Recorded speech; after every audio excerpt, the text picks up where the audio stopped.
Bonjour, nous sommes à Eurobois à Lyon. Bienvenue sur le plateau de Bâti-Journal TV.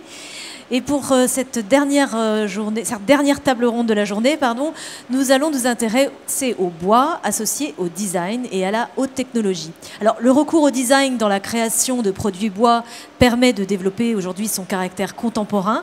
Associé aux nouvelles technologies numériques, il offre de nouvelles possibilités pour se développer dans ce secteur de l'ameublement et de l'aménagement. Alors, pour illustrer ce sujet, j'ai autour de moi deux invités. Nicolas Diguer, bonjour. Vous êtes responsable de l'Institut européen de la menuiserie, de l'agencement et de l'ébénisterie pour les Compagnons du Devoir. Fabrice Poncet, bonjour. Bonjour. Vous êtes fondateur et dirigeant de La Fabrique, une entreprise basée tout près d'ici, je crois, à Francheville, c'est bien ça? Tout à fait, à Francheville, voilà. Banlieue ouest de Lyon. Voilà. Alors, je vais commencer avec vous, Nicolas Diguer.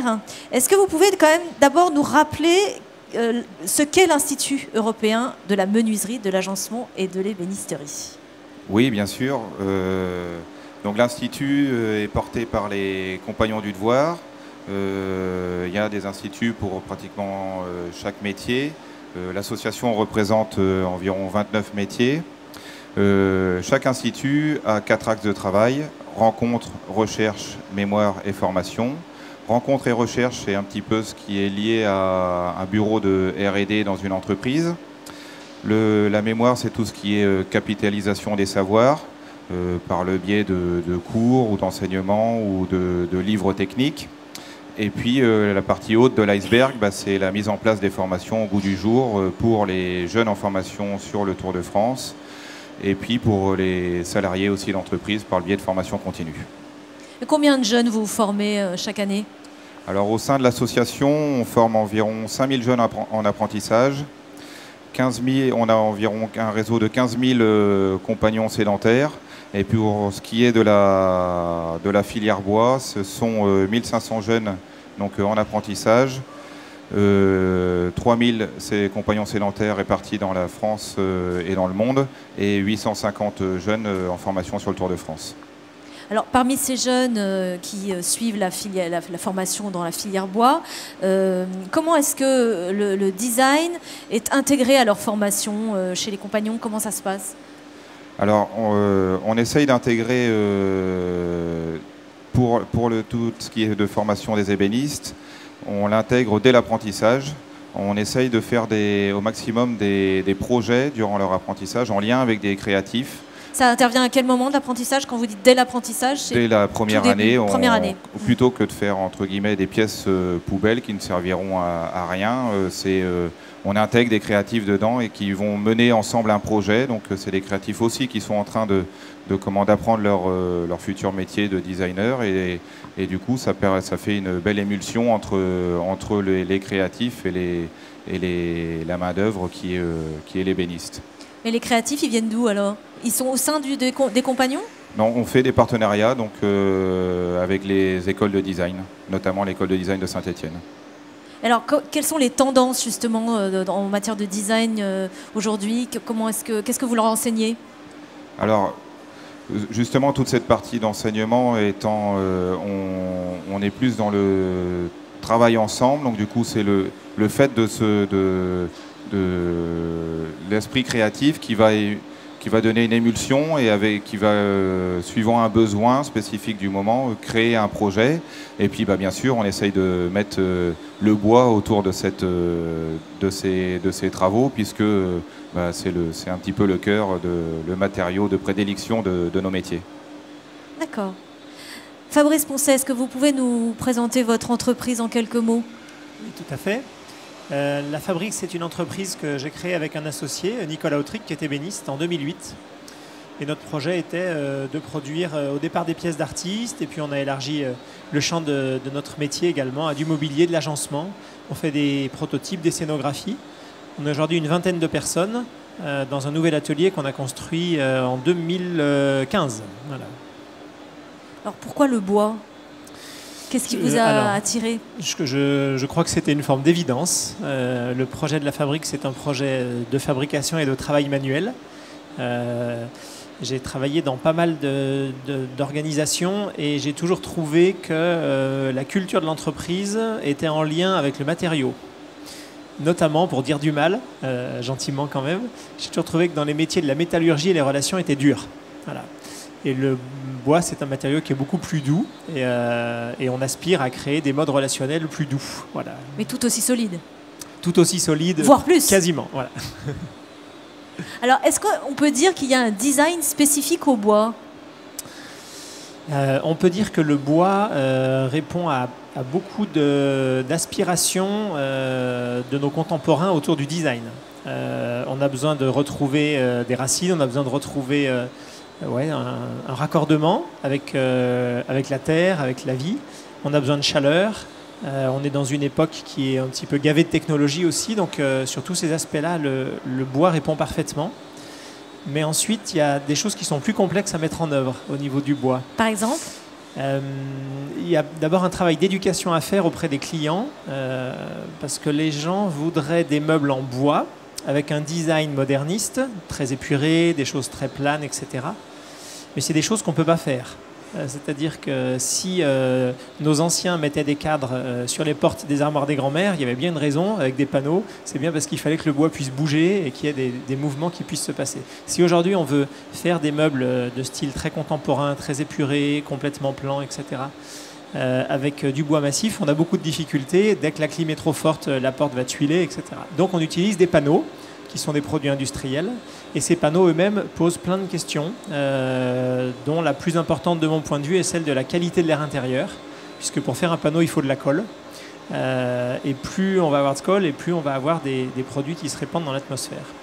Donc il y a des panneaux qui ont de meilleure qualité que d'autres sur ces questions d'environnement. Alors quelles essences on le vend en poupe? Alors en massif, toujours le chêne. Le frêne, de temps en temps le charme, qui est un peu plus original quand on est sur du massif. Le hêtre est un peu passé de mode. On a fait quelques très beaux projets, notamment avec des artistes en merisier. Merisier avait été un peu tué, on va dire, par le mélaminé décor merisier des années 80. Mais le merisier massif, c'est très beau. Et puis sur les panneaux, on se trouve là avec une tendance très forte sur tout ce qui est scandinave, donc plutôt des panneaux de contreplaqué de bouleau. C'est du sur-mesure ce que vous faites ou est-ce que vous faites de la série?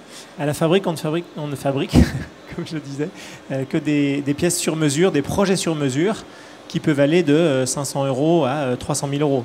Mais à chaque fois, c'est un projet différent. On redessine tout, on conçoit et on trouve les solutions. Vos clients, ce sont? Tout le monde, des particuliers, des marchés publics, des professionnels, du commerce, de la restauration. D'accord. Du côté des essences, Nicolas Diguer, est-ce qu'il y a des essences de prédilection qui sont utilisées chez les compagnons? Alors, essence de prédilection, effectivement, je rejoins ce que disait mon confrère.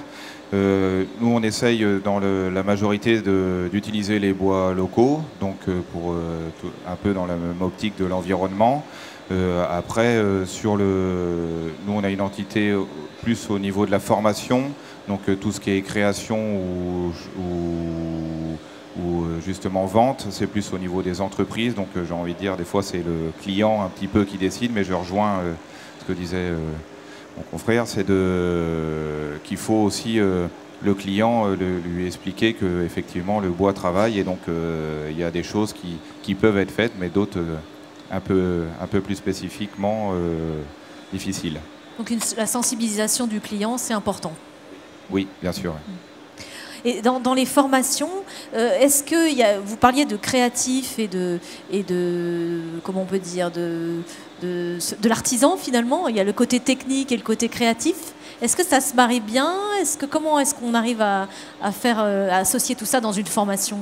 Alors oui, ça se marie très bien. C'est vrai que On le voit, le design un peu dépoussiérer le bois, j'ai envie de dire. Ça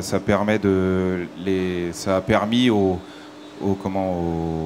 artisans d'ouvrir un petit peu le champ des possibilités, de les sortir de leurs frontières, de par la création de pièces. Un petit peu, des fois on se dit le designer est loufoque, mais permet aussi de sortir un petit peu de ce qu'on a l'habitude de faire. Et à contrario, le designer, de par les échanges avec les artisans et ceux qui fabriquent, ça les permet aussi de savoir qu'il y a des choses qui sont envisageables et d'autres un petit peu moins. Donc cette collaboration, cet échange fait des choses assez intéressantes régulièrement. Et une fois la formation terminée et le jeune ou moins jeune, parce que ça va jusqu'à 30 ans, hein, les compagnons parfois. Oui, oui. Sur le terrain, est-ce que vous avez des retours de compagnons designers, entre guillemets?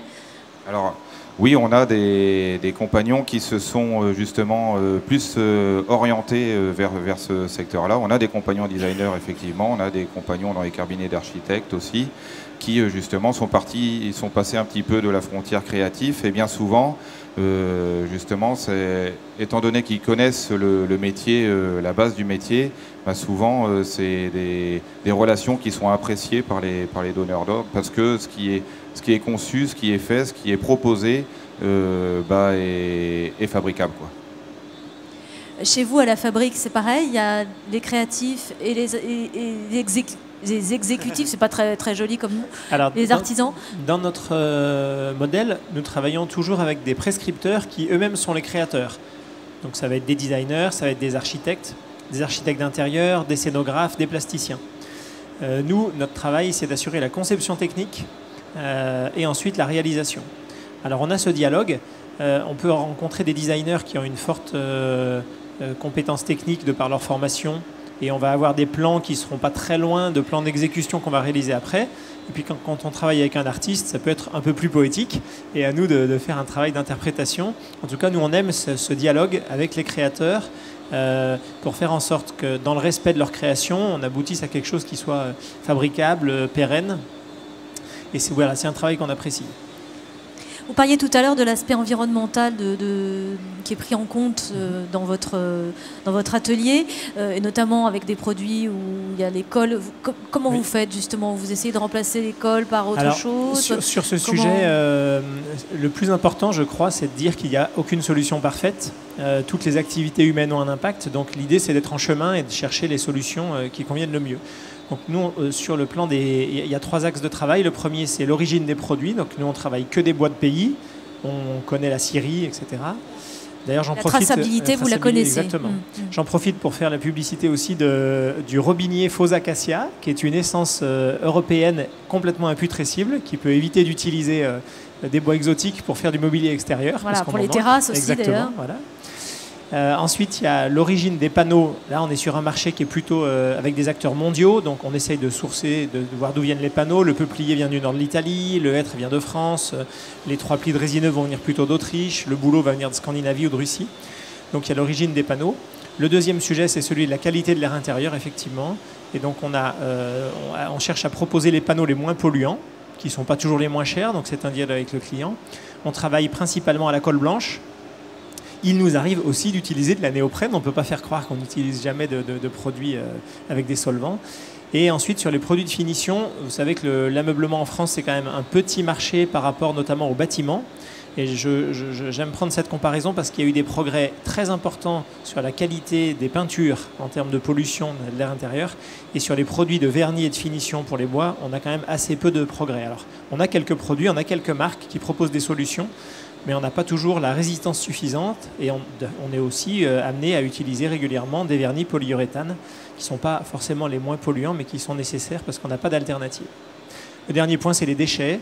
Notre activité génère beaucoup de déchets, donc on essaye de rendre réutilisable. Alors on recycle, on a une cabane à la fabrique où les gens peuvent venir se servir, donc on en donne à des Fab Labs, on en donne à des passionnés du bois, on en donne à des centres sociaux. On essaye d'être le moins bête possible sur ces générations de chute. Pour en jeter le moins possible. Voilà. D'accord, très bien. Voilà. Merci. Nicolas Diguerre, pour conclure, un petit mot, comment vous voyez l'évolution du design bois dans les années qui viennent? Je le vois bien. Oui, c'est sûr que on a très peu parlé aussi de la haute technologie, mais c'est sûr qu'avec les machines numériques, ça permet de rouvrir le champ des possibles. Ça permet aux designers et créatifs en règle générale de phosphorer, d'imaginer des scénarios d'usage, d'aller vers de nouvelles formes, courbes ou droites, et ces nouveaux d'innover, et ces nouvelles machines nous permettent aussi de le faire à plus ou moins grande échelle, plus facilement, j'ai envie de dire. On peut le faire aussi à la main, mais ça permet aussi de le rendre rationnel, quoi, le travail. C'est une tendance qui s'affirme et qui devrait se poursuivre. Oui, et du coup, l'association des deux permet un renouveau de nos métiers très, très bon. De votre côté, comment vous voyez l'avenir ? Je partage ce point de vue. Je pense qu'il y a une demande très forte sur le bois, sur le naturel, sur le sain. La vraie problématique aujourd'hui, c'est celle du coût, évidemment. Quand on veut produire en pièces uniques ou une petite série en France, ce n'est pas donné à toutes les bourses de pouvoir les acquérir. Il y a plusieurs axes de travail sur ce sujet. Il y a celui effectivement des nouvelles technologies, alors qui ne sont plus tout à fait nouvelles, mais enfin tout ce qui est usinage numérique et qui doit, de mon point de vue, se répandre de plus en plus dans l'artisanat. Il y a aussi des solutions de type licence Creative Commons, qui sont des modèles d'organisation de la propriété intellectuelle, qui me permet par exemple de dessiner une table. Bon, je ne saurais pas le faire, je ne suis pas designer, mais de dessiner une table, et puis de permettre à n'importe qui en France ou dans le monde de la réaliser tout près de son client. D'avoir accès au plan, finalement. Et d'avoir accès au plan et de me rémunérer pour la création. Parce que moi, je ne vais jamais réussir à vendre une table à Strasbourg. Voilà. Mais le menuisier de Strasbourg, lui, il peut vendre une table à Strasbourg. Donc il y a cette organisation aussi on va dire, de l'appareil productif en France pour essayer de faire baisser nos coûts de production et faire en sorte que les particuliers, en particulier, retrouvent l'envie de pousser la porte de l'atelier pour aller acheter leurs meubles plutôt que de pousser la porte d'un magasin. Effectivement, je rejoins ce que vous dites. On voit avec le développement de l'open source des fichiers où on peut aller voir l'artisan pour la réalisation du fichier qu'on a trouvé sur Internet ou autre. Et puis effectivement le travail collaboratif et puis par le développement des Fab Labs aussi, il y a de plus en plus du faire soi-même. Ouais. Bon, il y a quelques grandes marques alors qui ont peut-être du souci à se faire. Peut-être, mais ça ne va pas être très rapide. On n'en est pas là. Bien, merci beaucoup, messieurs, de votre participation. Merci. Je vous en prie, bonne journée.